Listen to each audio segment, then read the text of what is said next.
Good morning students. हम पढ़ रहे हैं आरोह में गलता लोहा पाठ का अगला भाग, जिसमें मुख्य पात्र है मोहन, जो ब्राह्मण बालक था, और धनराम जो लोहार बालक था। ये जाति वर्ग भेद पर है यह पाठ, जिसमें यह बताया गया है कि पढ़ने लिखने के बाद किस प्रकार जातिगत या वंशज जो होता है अपना पेशा, उसके प्रति उपेक्षित तो रहते हैं, किंतु अंत में वह ही काम आता है।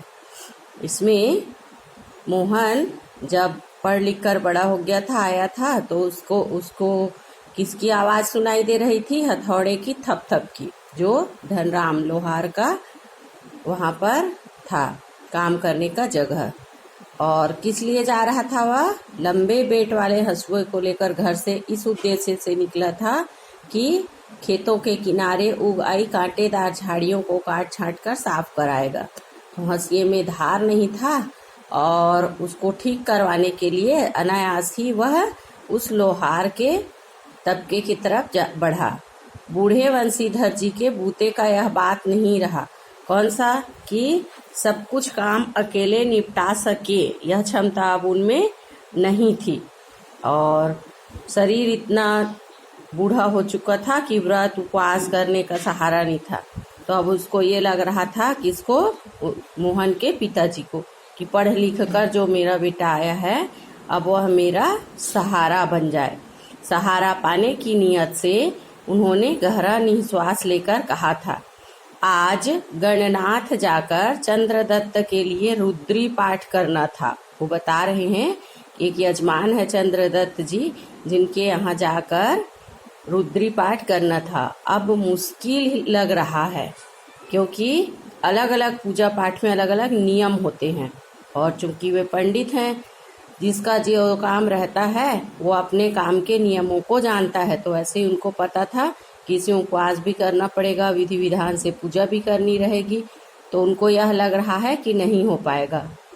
यह 2 मील की सीधी चढ़ाई अब अपने बूते की नहीं। ये जो पाठ है एक पहाड़ी क्षेत्र का वर्णन है, इसलिए बता रहे हैं कि 2 मील तक सीधी चढ़ाई पड़ती है। मैं बूते का नहीं, माने मेरे वश का नहीं है, माने मैं अब इतने दूर इस प्रकार चलने में सक्षम नहीं हूँ। एकाएक ना भी नहीं कहा जा सकता, कुछ समझ में नहीं आता। माने जिस पर परिवार आश्रित है, एकाएक मैं ये नहीं कह सकता कि अब मैं पंडिताई बिल्कुल नहीं करूँगा। मोहन उनका आशय न समझता हो, ऐसी बात नहीं है। क्या आशय था पिताजी का? कि मोहन अब बड़ा होकर आ चुका है, तो उसके काम में हाथ बटाए ताकि उसे सहारा मिले और परिवार चला पाए। ये मोहन के भी समझ में आ रहा था, लेकिन पिता की तरह ऐसे अनुष्ठान कर पाने का ना उसे अभ्यास है और ना वैसी गति। अनुष्ठान जो पूजा पाठ करते समय मंत्र जाप के साथ एक के बाद क्रियाविधि होती है, उसको उसका अभ्यास ही नहीं था, क्योंकि इससे पहले पिताजी के साथ वह गया ही नहीं था। और ना वैसी गति, और न ही वैसी गति से वह पढ़ा लिखा जरूर था, लेकिन वह बोल नहीं पाता मंत्रों का उच्चारण करते हुए, पूजा विधि करते हुए। पिता की बातें सुनकर भी उसने उनका भार हल्का करने का कोई सुझाव नहीं दिया। ये है मुख्य बात आप लोगों के लिए, कि आज जरूरत है एक एक चीजों के लिए माता पिता के सामने स्पष्ट कर रहे हैं और जरूरतें पूरी हो रही हैं। जब अपने पर आए तो उनको ये सामने लगा ही नहीं कि हल्का करने का, माने सुझाव तो कर दूं कि ठीक है मैं प्रयास करूंगा, मैं भी आपके साथ चलता हूँ। वो जैसे हवा में बात कह भी दी गई, वैसे ही अनुत्तरित रह गई। जिसका उत्तर मिले वह उत्तरित, और जिसका कोई उत्तर ना मिले, माने पिताजी चाह रहे थे कि ठीक है आज ना जाए, पर कुछ तो सुझाव दे कि मैं अब बड़ा हो गया हूँ, मैं आपके साथ के लिए तैयार हूँ, लाने ले जाने में, पूजा पाठ में जो भी सहयोग होगा, तो उनका भार कुछ हल्का हो जाता। पिता का भार हल्का करने के लिए वह खेतों की ओर चला था, खेती किसानी का काम देखने के लिए कि इससे कुछ आमदनी हो और उसको लाभ हो। लेकिन हंसुए की धार पर हाथ फेरते हुए, हंसिया जो रहता है कटाई के लिए काम आता है, तो उसको जब देखा उसने कि उसमें धार नहीं है, तो वह पूरी तरह कुंद हो चुकी है, उसकी धार समाप्त हो चुकी थी, क्योंकि झाड़ियों को काटने के लिए तेज धार चाहिए। धनराम कौन है? लोहार बालक है, जो क्या काम कर रहा है? अपने भट्ठी में लोहे को गर्म कर उसे मनचाहा आकार देने का काम कर रहा है। अपने बाएं हाथ से धौंकनी फूंकता, जब लोहार काम करता है लोहे को बहुत ज्यादा ताप पर गर्म करने के लिए, जो भी उसके पास होता है सिगड़ी नुमा, उसको हवा देकर फूंक कर कोयले को या जो भी आग है बहुत ज्यादा गर्म किया जाता है, तब उसमें लोहा गर्म होगा, उसे कहा जाता है धौंकनी। पंखा जो लगा रहता है, फूंकता हुआ बाएं हाथ से भट्ठी में गरम लोहे को उलट पलट रहा था। एक हाथ से धौंकनी चला रहा था, माने आग को तेज करने के लिए, और एक हाथ से छड़ को इधर से उधर लोहे को घुमा रहा था।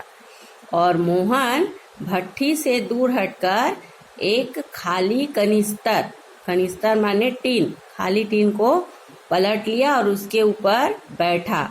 उसकी कारीगरी को पारखी निगाहों से देख रहा था। पारखी निगाहों से माने जांच परख जो करते हैं, तो वैसे ही बारीकी से देख रहा था कि मोहन, उसका चूंकि ये वंशज काम है, उसके पिताजी भी लोहार थे, तो किस प्रकार इस काम को कर रहा है। ये स्मृति है बचपन की, कि बच्चे जहाँ पढ़े लिखे रहे, पुराने मित्र जब मिले, तब याद आती है स्कूल की। अब याद कर रहे हैं, मास्टर त्रिलोक सिंह तो अब गुजर गए होंगे। ये कब की बात है? जब पढ़ लिख कर मोहन शहर से वापस आ चुका है। तो इसलिए मोहन ने किससे पूछा? धनराम से पूछा कि मास्टर त्रिलोक सिंह तो अब गुजर गए होंगे। वे दोनों अब अपने बचपन की दुनिया में लौट आए थे। कौन कौन दोनों हैं? मोहन और धनराम अब अपने बचपन की दुनिया, माने स्कूल जिस समय आते थे उस समय की याद कर रहे हैं। धनराम की आंखों में एक चमक सी आ गई। धनराम जो लोहार बालक है, थोड़ा प्रसन्न हुआ कि पुरानी बातें, स्कूल की यादें अब हमारे सामने आ रही हैं। वह बोला, माँ साहब भी क्या आदमी थे लला। लला से तात्पर्य है जिसके प्रति विशेष प्रेम भाव रहता है। क्योंकि मोहन पंडित का बेटा था, पढ़ने में होशियार था, आदत व्यवहार का अच्छा था, तो सभी लोग उसे पसंद करते थे। और ये तो उसके साथ पढ़ा हुआ था। कौन? धनराम। तो उसको बड़े प्यार से कह रहे हैं कि माँ साहब भी क्या आदमी थे लला, अभी पिछले साल ही गुजरे, माने पिछले साल ही उनकी मृत्यु हुई।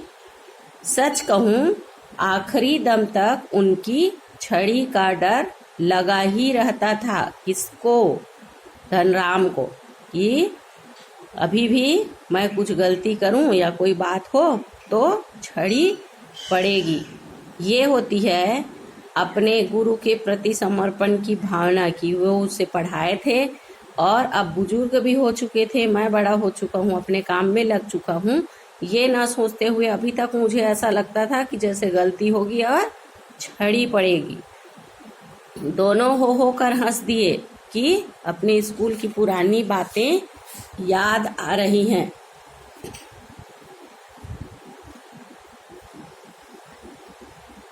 अब आखिरी दम तक, माने ऐसा लग रहा था कि मैं भी इतना बड़ा हो गया हूँ और शिक्षक भी इतने बूढ़े हो चुके हैं, फिर भी मैं कुछ गलती करूं और मार ना पड़ जाए। किसको देखकर डर लगता था? त्रिलोक सिंह को। याद करते हुए, किसको याद कर रहे हैं? अपने बचपन को, स्कूल के दिनों को। गोपाल सिंह की दुकान से हुक्के का आखिरी कस खींचकर त्रिलोक सिंह स्कूल की चहार दीवारी में उतरते हैं। जैसे प्राचीन समय में कुछ कुछ लत आदतें होती थी, तो वैसे ही शिक्षक तो थे, लेकिन वहां पर के परिवेश के अनुसार उनको हुक्का की आदत थी, तो वहीं पर हुक्का का कस खींचते। कहाँ? गोपाल सिंह की जो दुकान थी वहां पर। और चहार दीवारी माने होता है बाउंड्री वाल, अपने स्कूल में जैसे गेट के अंदर पहुंचते हैं, चारों ओर है, वैसे ही वो चार दीवारी थी, वहां उतरते माने स्कूल तक पहुंचते थे। थोड़ी देर पहले तक धमा चौकड़ी मचाते, उठा पटक करते और बाज के पेड़ों की टहनियों पर झूलते बच्चों को जैसे सांप सूंघ। इसमें लेखक की लेखन शैली है, बड़े अच्छे ढंग से कहानी के रूप में लिखते हैं। धमा चौकड़ी मचाना माने इधर उधर दौड़ दौड़ कर खेलते, कौन? बच्चे जो स्कूल में पहले पहुंच चुके हैं, उठा पटक कर रहे हैं। और बाज के पेड़ों की, जैसे हमारे यहाँ बबूल का पेड़ होता है, वैसे ही एक प्रकार का वहाँ का पेड़ था, टहनियों पर झूलते माने उस पेड़ की टहनियों को पकड़कर झूलते थे। बच्चों को जैसे सांप सूंघ गया हो। सांप सूंघना माने बिल्कुल सन्नाटा छा जाना, चुप हो जाना, सावधान हो जाना। किसे देखकर? अपने शिक्षक को देखकर। कड़े स्वर में वह पूछते हैं, प्रार्थना कर ली तुम लोगों ने? किसने पूछी? मास्टर त्रिलोक सिंह ने। किससे पूछे? जो बच्चे धमा चौकड़ी मचा रहे थे, यह जानते हुए भी कि यदि प्रार्थना हो गई हो तो भी गोपाल सिंह की दुकान तक उनका समवेत स्वर पहुंचता ही। ध्यान देंगे, समवेत स्वर से तात्पर्य है जो सब एक साथ स्वर निकालते हैं। यदि प्रार्थना होती तो जहां तक शिक्षक बैठे थे, कहाँ बैठे थे? गोपाल सिंह की दुकान तक, तो वहां तक आवाज पहुंच ही जाती, तो उनको पता चल जाता। लेकिन फिर भी वे पूछ रहे हैं कि प्रार्थना हुई कि नहीं हुई। त्रिलोक सिंह घूर घूर कर एक एक लड़के को देखते। बड़े तेज थे शिक्षक उनके, और घूर घूर कर देख रहे थे कि प्रार्थना हुई नहीं, अपने अपने में खेलने में मगन है, चूर है। फिर वही कड़कदार आवाज, मोहन नहीं आया आज? किसको पूछ रहे हैं? जो वहां पर और बच्चे खेल रहे हैं उनको पूछ रहे हैं कि मोहन आज स्कूल आया है या नहीं। अब बता रहे हैं मोहन के बारे में। लेखक जो बता रहे हैं, आगे आपको चरित्र चित्रण में रहेगा तो बताना रहेगा वास्तव में मोहन कौन है। और पढ़ते समय बच्चे ध्यान देंगे कि इन विपरीत परिस्थितियों में जब आप अभी घर में पढ़ाई कर रहे हैं, पाठ को भी ध्यान पूर्वक पढ़ें। और बहुत सी चीजें इसमें आपके सामने आपके ही बातें हैं। मोहन उनका चहेता शिष्य था। किसका? शिक्षक का।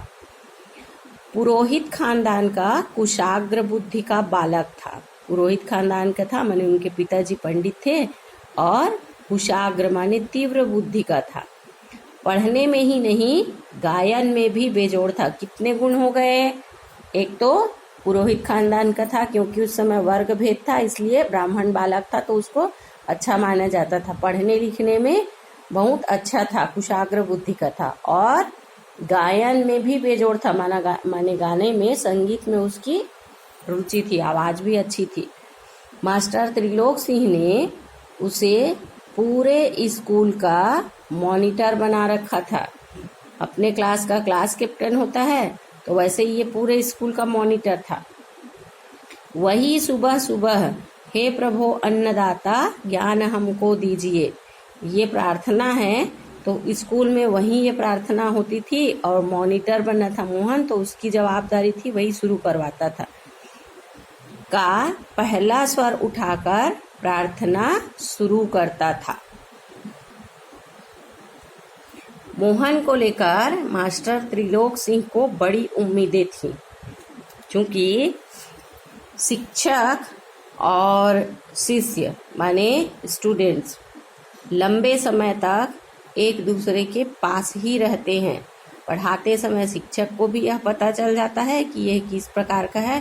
और एक मोहन ही नहीं, आप सभी से सभी शिक्षक और पालकों को उम्मीद है कि अच्छे से अच्छा कर पाएं। शिक्षा का वास्तविक तात्पर्य यही है कि आप अपने जीवन में हर उम्मीद में खरा उतरे। इसके लिए पूर्णतया शिक्षक भी उम्मीद रखते हैं और पालक भी। और आपको इसी उम्मीद पर खरा उतरने के लिए पूर्णतया प्रयास करना है। कक्षा में किसी छात्र को कोई सवाल ना आने पर वही सवाल वे मोहन से पूछते। इंटेलिजेंट थे इसलिए सबसे पूछते, और यदि किसी को ना आया तो मोहन से पूछते थे और उनका अनुमान सही निकलता। कौन सा अनुमान? कि मोहन ठीक ठीक उत्तर देकर उन्हें संतुष्ट कर देता। माने जो और बच्चे नहीं बता पाते तो वो मोहन से पूछने पर वो बता देता था। और तब वे उस फिसड्डी बालक को दंड देने का भार मोहन पर डाल देते। ये मुख्य बात है पाठ की कि शिक्षक उस समय पे माने समकालीन उस समय पे किस प्रकार का पढ़ाई भी करवाते थे, जो उपयोगी है माने जो शिष्य आगे है उसका भी काम करवाते थे, और जो नहीं कर पा रहे हैं तो दंड का मतलब ये नहीं है कि बालक को बहुत ज़्यादा कष्ट देना, मारना, प्रताड़ित करना। दंड का तात्पर्य है कि उस बालक को भी ध्यान आए कि जैसे ये कर रहे हैं मैं पढ़ाई कर पाऊँ, इसलिए उसे ही दंड देने का भार दे देते थे।